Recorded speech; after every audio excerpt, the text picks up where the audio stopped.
mengatur tumbuhan. Pengertian hormon. Hormon berasal dari salah satu kosakata bahasa Yunani, bahasa Greka, yakni hormoin yang berarti menggerakkan. Ada pula yang mengartikan hormon sebagai semisal messenger, pembawa pesan kimia. Hormon merupakan senyawa organik yang diproduksi oleh suatu bagian tubuh dalam konsentrasi kecil dan diangkut ke bagian lain yang menantinya dapat mempengaruhi sel ataupun organ target sebagai bentuk dari respon fisiologis. Hormon tumbuhan atau sering disebut fitohormon adalah senyawa organik yang diproduksi dalam jumlah sangat kecil oleh bagian tertentu dari tumbuhan dan berfungsi sebagai pengatur pertumbuhan dan perkembangan tumbuhan. Hormon ini diproduksi secara endogen dari dalam tubuh tumbuhan dan dapat mempengaruhi sel-sel yang jauh dari tempat produksinya.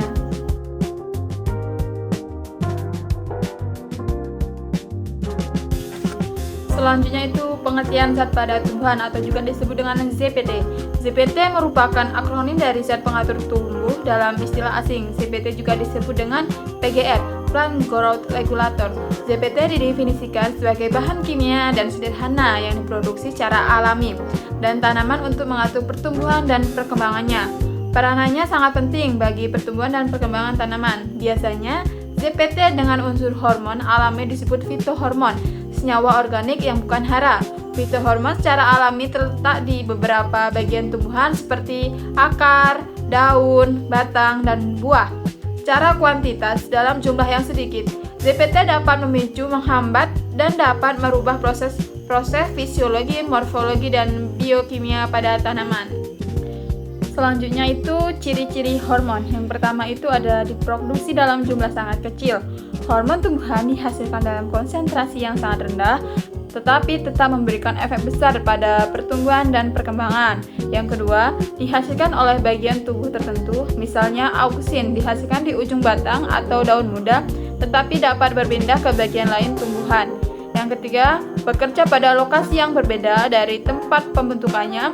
Hormon dapat bergerak ke bagian lain dari tumbuhan untuk mengatur proses tertentu.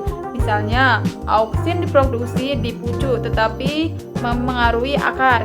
Yang keempat, memengaruhi proses fisiologis tertentu seperti pembalahan sel, pemanjangan sel, pembentukan bunga dan buah, dan dormasi biji dan lain-lainnya. Yang kelima, efeknya tergantung pada konsentrasi. Hormon yang sama bisa memberi efek berbeda jika konsentrasinya berbeda. Misalnya, auksin pada konsentrasi tinggi dapat menghambat pertumbuhan akar. Yang keenam, tidak memberikan energi. Jenis-jenis hormon. Yang pertama ada hormon auksin. Auksin dapat ditemukan pada daerah meristematik seperti ujung batang, ujung akar, pucuk bunga pada saat pembentukan bunga, dan di embrio biji. Auksin disintesis di dekat meristem pucuk di bagian pucuk batang dan jaringan-jaringan yang masih muda, contohnya daun muda. Auksin ditransport secara polar, yakni mengalami pergerakan menuju bawah batang. Hal inilah yang menyebabkan terjadinya perbedaan konsentrasi auksin di ujung akar dan ujung batang maupun bagian lainnya. Meskipun auksin ditranslokasikan ke semua bagian tanaman, tetapi semua bagian mendapatkan jumlah auksin yang berbeda-beda. Kadar auksin yang berbeda-beda itulah yang menyebabkan adanya perbedaan respon dari setiap bagian tumbuhan. Respon yang diberikan bermacam-macam, mulai dari respon positif, merangsang pertumbuhan, bahkan respon negatif, menghambat pertumbuhan. Contohnya pada gambar di atas yang dimana ada 4 tumbuhan yang auksin disintesis di bagian ujung tanaman meristem apikal. Pada terus hasil sintesis auksin tersebut diangkut dari bagian apikal menuju ke tempat terjadinya peranjangan sel. Auksin akan mulai merangsang pertuntusan pada sel jika telah sampai di sel target. Nah, ada beberapa faktor penghambat dalam kinerja auksin, salah satunya cahaya matahari. Auksin pada tanaman yang terkena cahaya matahari akan mengalami kerusakan dan penghambatan kerja. Akibatnya, pertumbuhan tanaman terjadi lebih lambat. Sebaliknya, tanaman yang tidak terkena cahaya matahari, auksinnya tidak akan terhambat kerjanya maupun rusak sehingga pertumbuhan menjadi lebih cepat. Pertumbuhan tanaman pada tempat gelap tidak terkena cahaya matahari dikenal dengan istilah etidasi seperti gambar di bawahnya. Macam-macam hormon auksin. 1. IAA, auksin alami yang paling umum ditemukan pada tumbuhan. 2. NAA, auksin sintetik yang digunakan dalam pertanian. Yang ketiga, auksin sintetik yang digunakan sebagai herbisida. Contohnya seperti gambar yang di bawah ini. Ada 3 jenis auksin alami. Selanjutnya, biosintesis hormon auksin. Secara garis besar, terdapat 2 mekanisme dalam biosintesis IAA. Kedua mekanisme tersebut berupa penghilangan gugus amino dan gugus karbonsil pada cincin samping triptofan. Struktur kimia dari IAA mirip dengan struktur kimia dari asam amino triptofan, molekul asal IAA. Berikut adalah 3 tahapan pengubahan triptofan hingga menjadi IAA, yaitu yang pertama, triptofan diubah menjadi asam indol pirufat melalui reaksi transminasi. Yang kedua, asam indol pirufat kemudian diubah menjadi indolacetaldehyde melalui reaksi karbon dioksida. Yang ketiga, proses akhir berupa proses oksidasi indolacetaldehyde yang menghasilkan asam indolacetate seperti gambar pada jalur sintesis IAA yang di samping.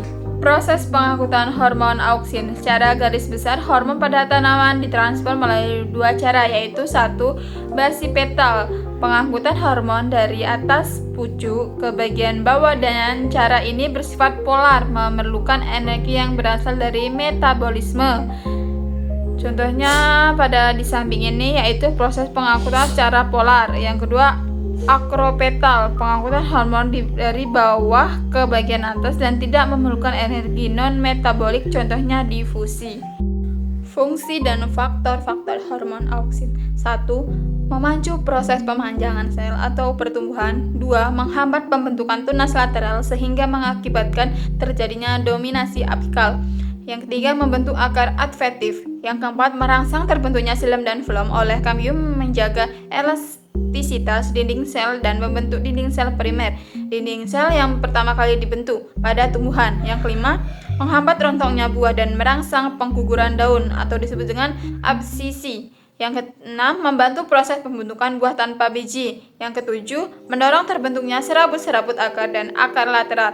Kemudian faktor-faktor hormon auksin. 1. Daya tembus pada lapisan kutikula atau lapisan epidermis yang berlilin. Yang kedua, sifat translokasi, pengangkutan dan penyebaran dalam tumbuhan.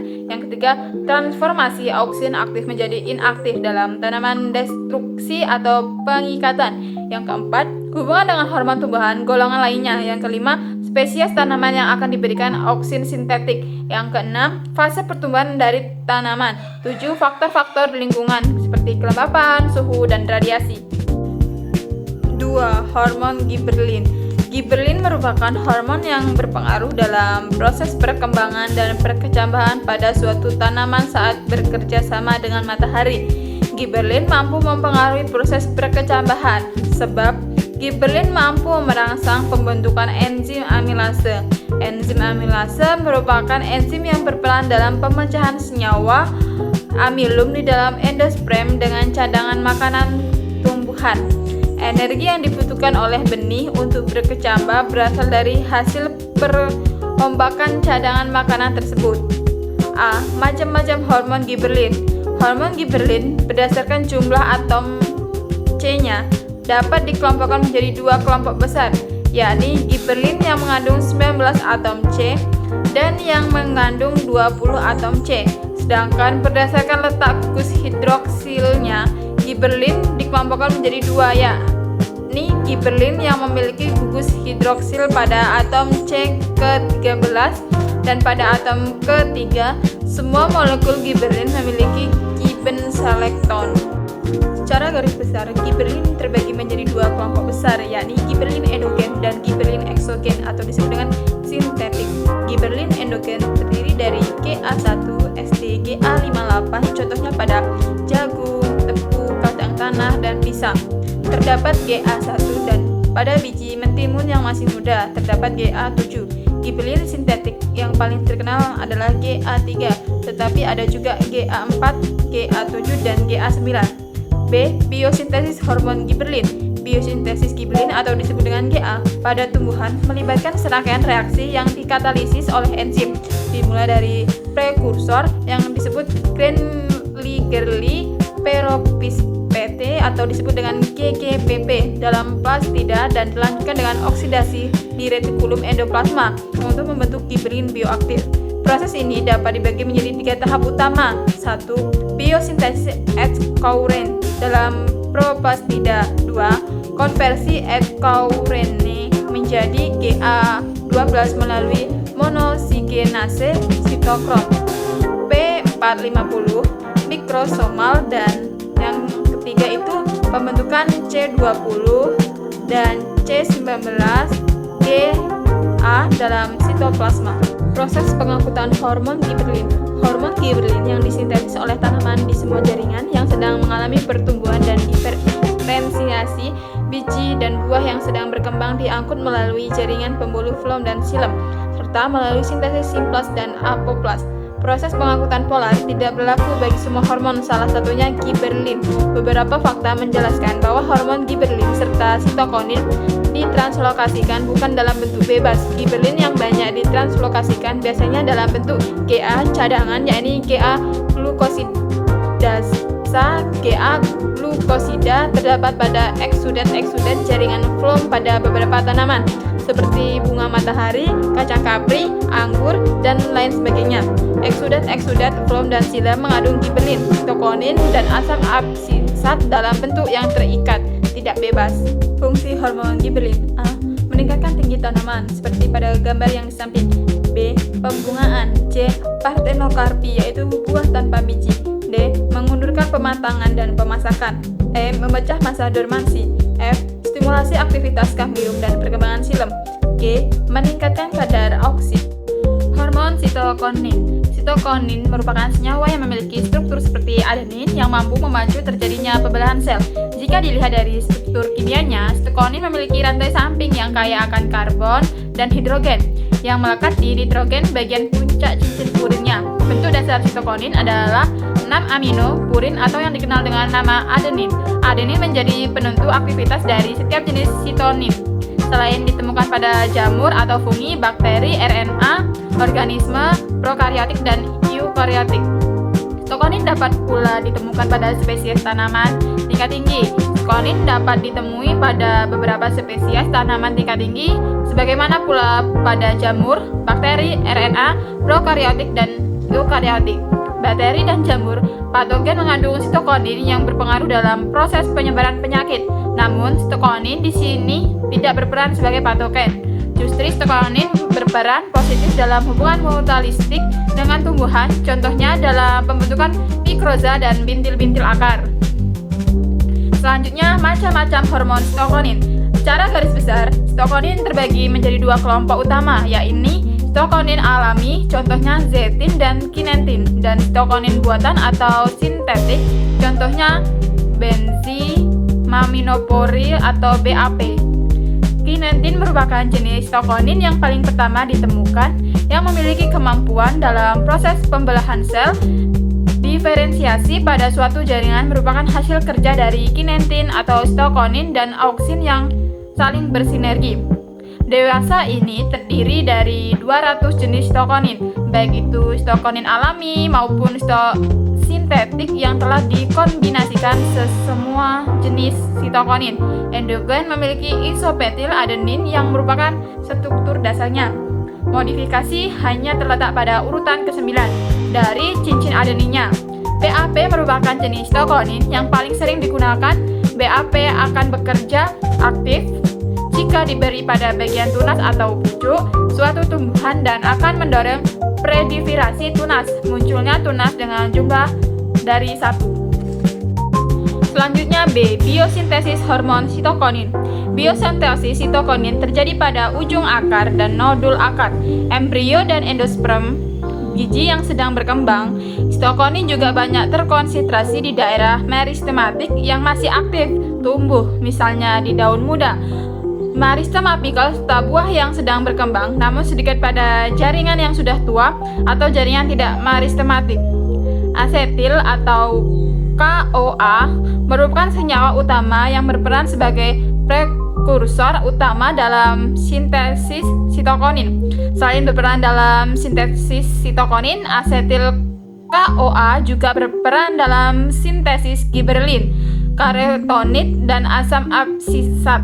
Asetil CoA merupakan hasil dari proses dekarbosilasi oksidatif asam pirufat dalam rantai respirasi sebelum memasuki siklus Krebs.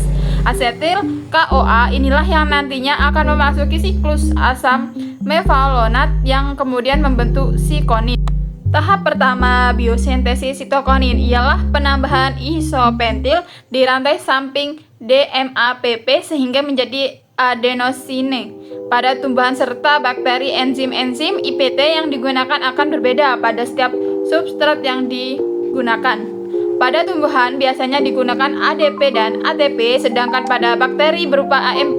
Hasil dari reaksi tersebut berupa IPMP, IPDP, atau IPTP yang kemudian dengan bantuan hidroksel yang belum diidentifikasi menjadi zetin. Contohnya seperti gambar yang di samping, yaitu gambar mekanisme biosintesis sitokonin melalui jalur mevalon. C. Fungsi hormon sitokonin. 1. Mendorong pembalahan sel sitokinesis dan diferensiasi sel. Yang kedua, mengatur dominasi apikal. Yang ketiga, efek anti penuaan. Yang keempat, memacu pembesaran sel pada kotiledon. Yang kelima, memacu perkembangan kloroplast dan sintesis klorofil. Yang keenam, mengendalikan pembentukan dan perkembangan dari tumor pada batang. Yang ketujuh, mampu memecahkan masa istirahat biji, dormansi biji, dan merangsang pertumbuhan embrio. Selanjutnya D. Faktor yang mempengaruhi kerja hormon sitokonin. 1. Konsentrasi sitokonin yang tepat diperlakukan untuk mengatur pertumbuhan dan perkembangan tanaman. Yang kedua itu interaksi dengan hormon lain. Sitokonin berinteraksi dengan hormon lain seperti auksin dan giberelin untuk mengatur pertumbuhan dan perkembangan tanaman. Yang ketiga, cahaya dapat mempengaruhi produksi dan aktivitas sitokonin dalam tanaman. Yang keempat, ketersediaan nutrien seperti nitrogen, fosfor, dan kalium. Yang kelima, stres lingkungan seperti kekeringan, suhu ekstrim, dan serangan patogen. 4. Hormon etilen atau gas etilen. Etilen adalah hormon tumbuhan fitohormon berbentuk gas yang berperan dalam mengatur berbagai proses fisiologis, termasuk pematangan buah, penuaan, dan respon terhadap stres. Berbeda dengan hormon tumbuhan lainnya yang berupa senyawa padat atau cair, etilen bersifat volatil, mudah menguap, dan dapat mempengaruhi tumbuhan di sekitarnya. Macam-macam gas etilen. Gas etilen dalam garis besar dibagi menjadi dua. Yang pertama itu etilen endogenus, merupakan etilen yang dihasilkan di dalam tubuh tumbuhan. Yang kedua, etilen eksogenus, merupakan etilen yang terdapat di lingkungan. Etilen eksogenus biasanya berfungsi untuk memacu produk menghasilkan etilen endogenus. Salah satu contoh etilen eksogenus yang banyak digunakan oleh para petani untuk mematangkan buah adalah etopon atau etel dan kalsium karbit. Etopon ini merupakan senyawa kimia yang dapat menghasilkan zat pemacu pematangan pada jaringan tanaman. Rumus kimia dari etopon adalah CaC2, kalsium karbida. Senyawa ini dapat menghasilkan karbit yang dapat memacu pematangan buah. Etopon dapat berpenetrasi ke dalam buah yang kemudian akan terurai dalam membentuk gas. Buah yang ingin dimatangkan biasanya dicelup dengan menggunakan etopon yang konsentrasinya 500 sampai 2000 ppm. B. Biosintesis hormon etilen. Etilen dibiosintesis dari asam amino methionine menjadi S-adenosil, L-methionine, SAM juga disebut adomen oleh enzim meth-adenosiltransferase. SAM kemudian diubah menjadi asam 1 amino sikloropropana 1 karbosilat atau disebut ACC oleh enzim ACC sintase ACS. Aktivitas ACS menentukan laju produksi etilen. Oleh karena itu, regulasi enzim ini merupakan kunci untuk biosintesis etilen. Langkah terakhir membutuhkan oksigen dan melibatkan aksi enzim ACC oksidasi yang sebelumnya dikenal sebagai enzim pembentuk etilen atau disebut EFE. Biosintesis etilen dapat diinduksi oleh etilen endogen atau oksigen. Sintesis ACC meningkatkan dengan kadar auksin yang tinggi, terutama asam indol asetat, IAA, dan sitokonin. C. Proses pengangkutan hormon etilen. Mekanisme kerja etilen dipengaruhi oleh beberapa faktor, yaitu 1. Interaksi dengan hormon lain, misalnya auksin. Terjadi peningkatan auksin juga menyebabkan terjadinya peningkatan etilen. Yang kedua, pembentukan senyawa kompleks dengan metaloenzim. Bilen dapat aktif dalam kondisi normal jika berikatan dengan metaloenzim dan oksigen. Jika konsentrasi 0,02 meningkat, maka peran dari etilen akan diganti oleh 0,02 tersebut sehingga pematangan terhambat. Yang ketiga, kondisi lingkungan seperti suhu, kadar oksigen, dan lain sebagainya. Fungsi hormon etilen. Yang pertama, merangsang proses pematangan buah. Seperti gambar pada pisang, yang di samping itu adalah proses sebuah pematangan buah pisang. Yang kedua, merangsang absisi. Yang ketiga, mendukung epinasti seperti pada gambar yang di samping. 5. Hormon asam absisat. Hormon asam absisat atau juga disebut dengan ABA pada tumbuhan. Asam absisat adalah hormon tumbuhan yang berperan penting dalam respon terhadap stres, seperti kekeringan dan dingin, pengaturan dormansi biji, serta penutupan stomata. ABA merupakan hormon penghambat inhibitor yang berarti ia bekerja berlawanan dengan hormon-hormon pertumbuhan seperti auksin dan giberelin. Kemudian ada biosintesis ABA. Biosintesis ABA dapat terjadi baik secara langsung maupun tidak langsung dengan memanfaatkan karotenoid, suatu pigmen yang dihasilkan oleh kloroplast pada dua jalur metabolisme yang dapat ditempuh untuk menghasilkan ABA, yaitu jalur asam mevalonat atau disebut dengan MVA dan jalur metiliritoritol fosfat atau juga disebut dengan MEP. Secara tidak langsung, ABA dihasilkan dari oksidasi senyawa violactonin menjadi cyatonin yang akan dikonversi menjadi ABA. Sedangkan pada beberapa jenis cendawan patogenik, ABA dihasilkan secara langsung dari molekul isoporonit C15 yaitu pernesil difosfat. Macam-macam ABA. Asam absisat secara alamiah dapat diperoleh dari proses biosintesis dalam tubuh tumbuhan sendiri secara endogen maupun melalui luar tubuh tumbuhan melalui campur tangan manusia secara eksogen. Setiap spesies tumbuhan mengandung hormon asam absisat di dalam tubuhnya yang dapat melalui serangkaian proses. Selain pada tumbuhan, asam absisat juga dapat diperoleh secara alamiah dari alga coklat dan cendawan. Sedangkan secara eksogen non-alami, asam absisat yang diberikan bisa berupa asam absisat sintetik maupun asam absisat hasil pengekstrakan dari berbagai spesies tanaman. Selanjutnya, fungsi hormon asam absisat. Yang pertama, 1. Dormansi biji. Yang kedua, proses pengguguran atau disebut dengan absisi. Yang ketiga, regulasi stomata. Yang keempat, mempengaruhi perkembangan embrio pada biji. Yang kelima, menghambat GA perantara sintesisa amilase. Yang keenam, mempertahankan viabilitas benih pada saat disimpan. Yang ketujuh, mempengaruhi pembuangan tanaman. Yang kedelapan, menghambat pembelahan sel pada kambium pembuluh. Kekurangan dan kelebihan pada setiap hormon. Yang pertama itu hormon auksin. Kelebihan dari hormon ini membantu dalam proses mempercepat pertumbuhan, baik itu pertumbuhan akar maupun pertumbuhan batang. Yang kedua, mempercepat perkecambahan. Yang ketiga, membantu dalam proses pembelahan sel. Yang keempat, mempercepat pematangan buah. Dan yang kelima, mengurangi jumlah biji dalam buah. Kekurangan dari hormon auksin ini, kerja hormon auksin ini sinergis dengan hormon sitokonin dan hormon giberelin. Tumbuhannya yang pada salah satu sisinya disinari oleh matahari, maka pertumbuhannya akan lambat karena kerja auksin dihambat oleh matahari. Tetapi sisi tumbuhan yang tidak disinari dengan cahaya matahari, pertumbuhannya sangat cepat karena kerja auksin tidak dihambat. Sehingga hal ini akan menyebabkan ujung tanaman tersebut cenderung mengikuti arah sinar matahari atau yang disebut dengan fototropisme. 2. Hormon giberelin. Kelebihan dari hormon ini yang pertama yaitu 1. Mendorong perkembangan biji. Yang kedua, menghilangkan dormasi biji. Yang ketiga, perkembangan kuncup. Yang keempat, pemanjangan batang dan pertumbuhan daun. Yang kelima, mendorong pembungaan dan perkembangan buah secara partenogenesis. Yang keenam, mempengaruhi pertumbuhan dan diferensia akar. Kemudian ada kekurangan dari hormon ini. 1. Pembungaan terganggu dan pematangan buah terganggu. Yang kedua, buah berukuran lebih kecil. Yang ketiga, kekerdilan pada tanaman. Yang keempat, pertumbuhan dan perkembangan tanaman terhambat. Hormon sitokonin. Kelebihan dari hormon ini yakni 1. pembelahan sel dan pembesaran sel.